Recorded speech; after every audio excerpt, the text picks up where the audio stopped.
NordicTrack treadmill. To show this is how treadmills are packaged. It really doesn't matter what brand you get, model, they all pretty much look the same, and the assembly of all treadmills are pretty much the same. Very slight differences between different makes and models and things like that. So here we go, it's all unboxed. I normally keep this part in the box along with the covers until I'm ready for them. So this is what you get, and these are the assembly parts here and what's in the box, the console. And first step, feeding the wire through the upright, that's so you can connect it to the console. Next, you want to ground it here. Sometimes in most of them there's a screw here already. You just remove that screw. It's a throwaway screw is what I call them. It's just for doing the packaging and the shipping that they put screws in that hole. So on some of these treadmills there's screws that will be left over because they're screws you're taking out and put in the screws that's in the hardware package.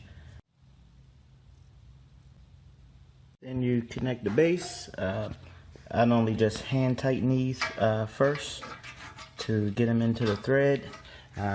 When I'm training someone on how to assemble a treadmill, one thing I always remind them, sometimes the instructions do not mention it, or it's easy to look over, are these covers that go here to cover up those screws.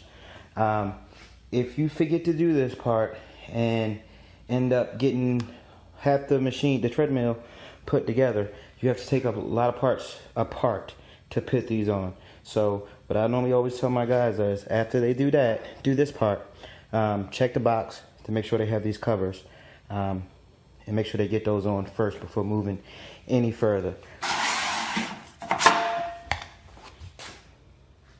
These arms are very different. No, not very different, but they can be different from different metal treadmills. Sometimes you put them on down, and the way you put them on can be different. But these two screws, you want to, like I said, put them in with your fingers, just for hand tighten it first. And these two screws here will come out, and they will be throwaway screws because there's screws in the package that will replace these.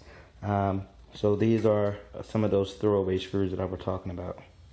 I'm going to remove 2 screws, 3 screws in here normally, 2. And I'm going to take this off.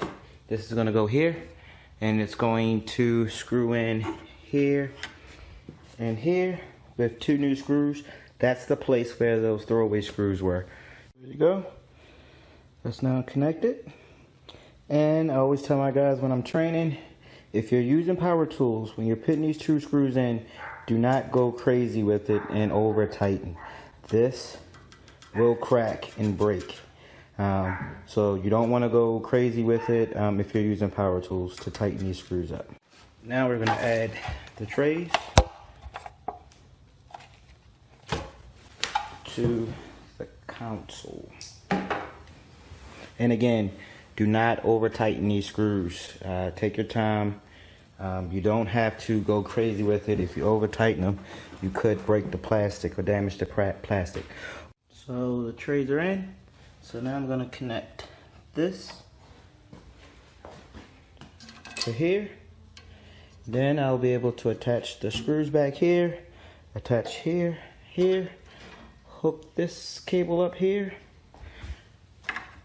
to here, and last thing I'll be doing will be connecting this hydraulic to the bottom, and done.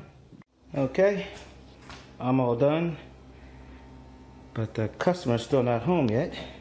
So this is an NordicTrack T6.5S. Like I said, the customer's not home yet. That is another example of why this service is needed and how the services can help you out. Customers still coming home from work, and they come home to an assembled treadmill. You don't have to worry about assembling a treadmill. They can come home and work out if they want instead of assembling it. So you got your hydraulic here. Just want to push up a little bit. Foot here. Let it come down to about that part, and you can remove your foot. And nice smooth drop.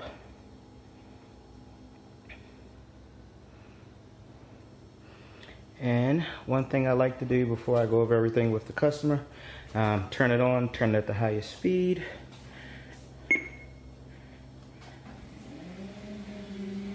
So we look good there. And the reason why I say turn it on to the highest speed, that's what I find is when you get the most movement in the belt. Just to see if you need to adjust the belt and you really can't see it, but there's a hole here. There's one on this side to adjust the roller here if you need to for the belt. So I'm going to turn it up to the highest speed to see if we get any rubbing.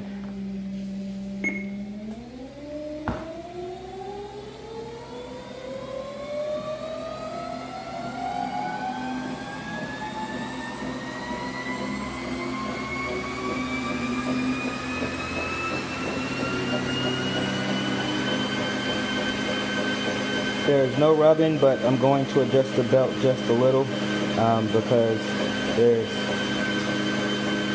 big gap here, no gap over there. So I'm going to adjust the belt just a little bit. As long as you don't have it rubbing and digging into the plastic here, you're good to go. But I'm just going to adjust a little bit so it looks a little better. Check the incline.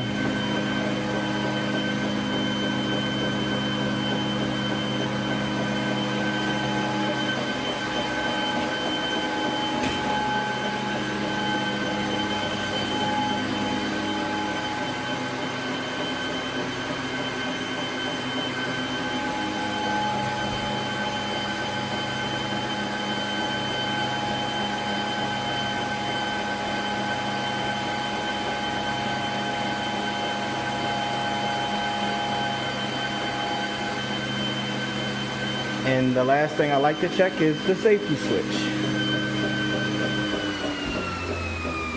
And it works.